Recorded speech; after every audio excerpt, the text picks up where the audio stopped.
24년도 곧 절반이 지나가려고 합니다. 진짜 나이를 먹으면 먹을수록 시간이 더 빨리 가는 것 같습니다. 앞으로 남은 인생 5, 60년도 안 될 것 같은데 1분 1초라도 더 많이 놀아야 될 것 같습니다. 오늘은 24년도 상반기에 플레이해봤던 게임 베스트 6를 준비해봤습니다. 상반기면 6월까지 지나고 해야지 왜 벌써 하냐고요? 전 아직 학고 유튜버기 때문에 남들보다 한 달 정도 먼저 하지 않으면 조회수가 전혀 나오질 않더라고요. 그래서 하반기 영상은 아마 11월에 올릴 걸로 예상됩니다. 일단 제가 조금이라도 끄적여본 게임을 다 나열해보자면 용과 같이 8, 철권 8, 라우어2 리마, 헬다이버즈2, 스워사이드 스쿼트, 페르시아 왕자, 스컬앤본즈, 어둠 속의 나홀로, 인슈라우디드, 페롤드, 그랑블루 판타지 리링크, 페르소나 3 리로디드, 파판 7 리버스, 브라더스 리메이크, 유니콘 오버로드, 드래곤즈 도그마2, 파판 16 DLC, 노레스트 포도 위키드, 배경웅전, 스텔라 블레이드, 스테퍼 리본, 고스트 오브 스시마, 헬블레이드 2, 디아4 시즌4, 디아2 시즌7 그 외에 더 있지만 다른 게임들이 24년에 출시한 게임이 아니기에 언급하지 않았습니다. 원래 탑5 정도로 하려고 했는데 아쉬운 것도 있고 해서 6가지로 뽑아봤어요. 당연히 제가 뽑은 랭킹이니 100% 저의 주관적인 재미로만 뽑은 거라서 그냥 재밌게 봐주시면 될 것 같고요. 여러분들이 생각한 랭킹 순서랑도 잘 맞는지 궁금하네요. 바로 가보겠습니다. 6위 고스트 오브 스시마. 갓게임이죠. 진짜 PC 플레이로 하니 광원 효과도 넘사벽이고 이 식물들이 흩날리는 배경이 너무나도 시원하게 느껴지는 게임입니다. 지금도 플레이 중인 게임인데요. 제가 플스4로 하다가 PC로 해서 그런지 진짜 차이도 너무 많이 나더라고요. 그래서 더욱더 기분이 좋았습니다. 배경 보는 재미와 탐험하는 재미, 그리고 배우들의 뛰어난 연기력, 그리고 액션들도 정말 재밌는 그런 게임이라고 생각하고요. 이 게임이 인생 게임이신 분들도 많으실 것 같은데 왜 저에겐 고작 상반기 기준 6위밖에 못했냐고 물으신다면 제가 느끼기엔 재미를 못 느낄 만한 요소들도 좀 있었습니다. 첫 번째, 제가 유비식 오픈월드의 염증을 느끼는 사람이라 처음엔 너무나도 재밌었지만 진행할수록 조금씩 오픈월드 자체가 지루하다고 느껴질 수밖에 없었어요. 그나마 다행인 건 메인 스토리가 다른 오픈월드에 비해서 플레이 타임이 좀 짧은 편이라 저에겐 오히려 좋다고 생각되는 게임입니다. 그리고 시대적 배경에는 너무나도 잘 어울리는 캐릭터인 건 인정합니다. 하지만 그래도 나오는 캐릭터들이 너무나도 못생겨서 몰입이 쉽지만은 않았습니다. 주인공인 사카이지는 그래도 농민봉기 이렇게 농민 1 느낌으로 생기긴 했지만 목소리도 좋고 게임에서 나오는 성격이나 점점 성장하는 과정이 재밌어서 괜찮았어요. 그 외의 캐릭들은 매력도 그다지 와닿지 않았는데 외모도 너무나도 심각해서 진짜 쉽지만은 않았습니다. 거기다가 1회차 기준 컷신 스킵도 안되고 대사라도 좀 빨리 넘기고 싶은데 그것도 안돼서 더욱더 저에겐 안타까운 점이 많았던 게임이에요. 아직 플레이하고 있는 중이긴 하지만 잘하면 엔딩을 못 볼지도 모르겠다는 그런 생각도 하긴 해요. 5위 철권 8. 채널에 철권 8을 욕하는 영상이 상당히 많은데요. 그래도 플레이 타임 200시간 이상 했습니다. 이쯤 되면 욕은 하지만 재밌게 하고 있는 게임이란 뜻이겠죠. 사실 게임 자체는 도파민 쭉쭉 생산되는 게임이라서 재밌어요. 하지만 그만큼 스트레스도 많이 받고 있는 게임입니다. 솔직히 말해서 진짜 영원히 접고 싶은 게임이긴 한데 나도 모르게 계속 플레이하게 되는 그런 짜증나는 게임입니다. 저는 재밌게 하고 있긴 하지만 남들에겐 절대 추천하고 싶지 않은 게임이라고 해야 될까요? 도박 같은 걸 하면 이런 느낌이 들까요? 싶은 생각도 들고요. 그래도 타격감은 좋고 진짜 쾌감은 있는 게임이긴 합니다. 하지만 그래도 모르겠어요. 진짜 이기면 당연한 거고 지면 짜증나는 게임이라서 추천은 안 드리지만 저는 그래도 올해 상반기에 아주 열심히 했고 재밌게 즐겼던 게임이라서 5위로 넣어봤습니다. 4위 파이널 판타지 7 리버스. 여기서부터는 우열을 가리기 힘들 정도로 개명작 반열이라고 생각합니다. 제 기준 그냥 갓게임도 아니고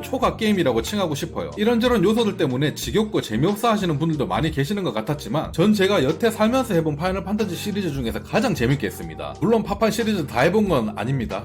너무 재밌었어요. 진짜 게임하는 내내 행복했다고 해야 될까요? 내가 진짜 잘생긴 클라우드가 된 느낌이었고 양옆에 이쁜 여사친들이랑 같이 모험하고 탐험하는 이 느낌이 정말로 좋았습니다. 제가 별로 안 좋아하는 오픈월드임에도 불구하고 오픈월드를 완전 선택사항으로만 넣어놓아서 어드벤처 형식으로도 진행할 수 있고 오픈월드처럼 탐험만 할 수도 있고 이런 식이라서 더욱더 좋았습니다. 그래서 저 같은 경우 플레이타임 40시간 정도밖에 안 나왔던 게임인데 오픈월드를 좋아하시는 분들은 100시간도 훌쩍 넘기도록 게임할 수 있는 그런 게임입니다. 게임 자체도 재밌는데 중간중간 쉬어가는 챕터들도 다 재밌었고 그리고 각각 캐릭터들이 전부 다 애정가는 그런 느낌이 들어서 너무나도 마음에 들었습니다. 진짜 제 기준에서 보자면 단점이라고 꼽을 만한 게 하나도 없을 정도로 완벽한 게임이었던 것 같습니다. 3위 그랑블루 판타지 리링크. 솔직히 파판 7 리버스랑 공동 3위로 생각해주시면 될 것 같습니다. 뭐가 더 재밌다고 결정하기엔 조금 어려웠어요. 그래서 그나마 장르로 따지자면 리링크 같은 장르를 좀 더 좋아하기 때문에 선택했습니다. 진짜 전혀 기대하지 않았던 게임이라 충격이 더 컸는데요. 생각보다 너무 재밌었습니다. 겉보기엔 쉽다 게임 같아 보이긴 할 텐데요.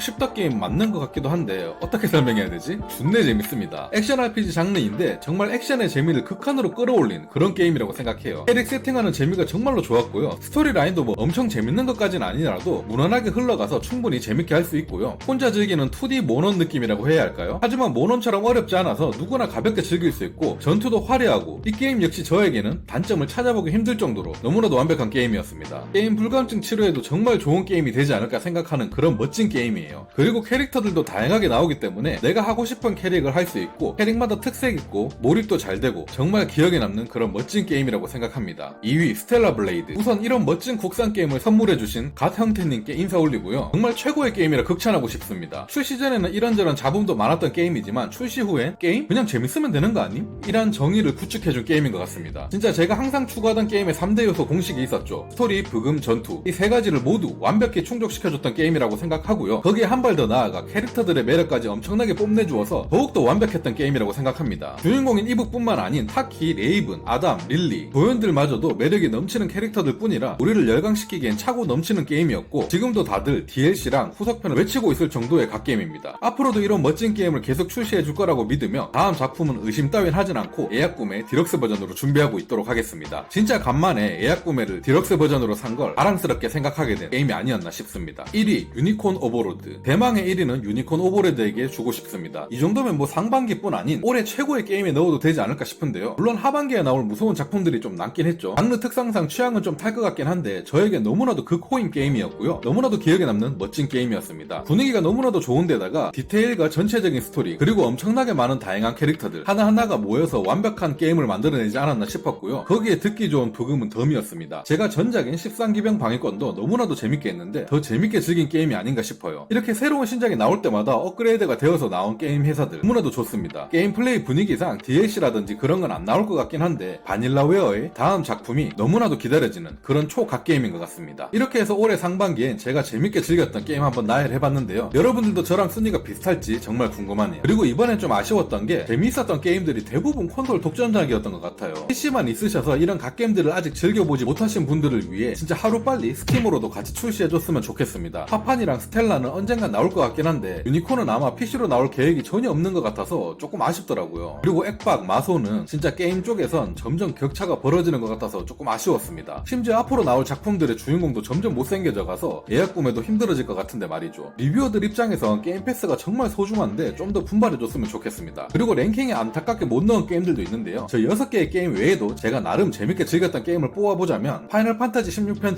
DLC라 분량이 상당히 짧긴 했지만 파판 16 자체를 너무나 재밌게 즐긴 저로서는 무난무난하게 재밌게 잘 즐겼던 작품이고요. 용과 같이 8편 올해 초에 나왔던 작품이죠. 평도 아주 좋고 갓게임입니다. 하지만 7편이랑 크게 달라진 점을 모르겠고 그냥 연장선 느낌이라 살짝 지겨워지기도 하면서 전투가 턴제이다 보니까 여기서 가장 저랑 안 맞았던 것 같습니다. 전투만 실시간이었다면 그래도 좀 더 재밌게 했을 텐데 말이죠. 그래도 잘 만든 갓게임인 건 확실하니 턴제 좋아하시면 꼭 해보시길 추천드립니다. 드래곤즈 도그마 2 진짜 올해 엘든링 DLC급으로 기대했던 게임인데 저를 너무나도 빡치게 했던 게임이죠. 가격이 너무 비싼 게임이었고 초반부터 지루해서 좀 하다가 삭제해버릴 게임이었는데 여러분들의 응원 덕에 엔딩까지 보게 된 어찌 보면 저에게 기적 같은 게임이랄까요? 그래도 엔딩까지 보면서 30시간 가까이 즐겼기에 마냥 나쁜 게임이라고만은 할 수 없는 적당히 할만한 게임이라고 생각합니다. 할인 많이 할 때 추천드리는 게임이에요. 스태퍼 리본, 스태퍼 케이스라는 게임의 스피노프 작품인데요. 제가 이런 추리 게임을 좋아하다 보니 너무나도 재밌었습니다. 아무래도 번외편이다 보니까 본편만큼 충격적이진 않았지만 그래도 전혀 돈 아깝지 않은 아주 소중한 국산 게임이라고 생각합니다. 이 시리즈는 적극 추천드립니다. 이렇게 해서 오늘 영상을 마치도록 하겠습니다. 그럼 또 재밌는 컨텐츠 들고 금세 찾아오도록 할게요. 감사합니다.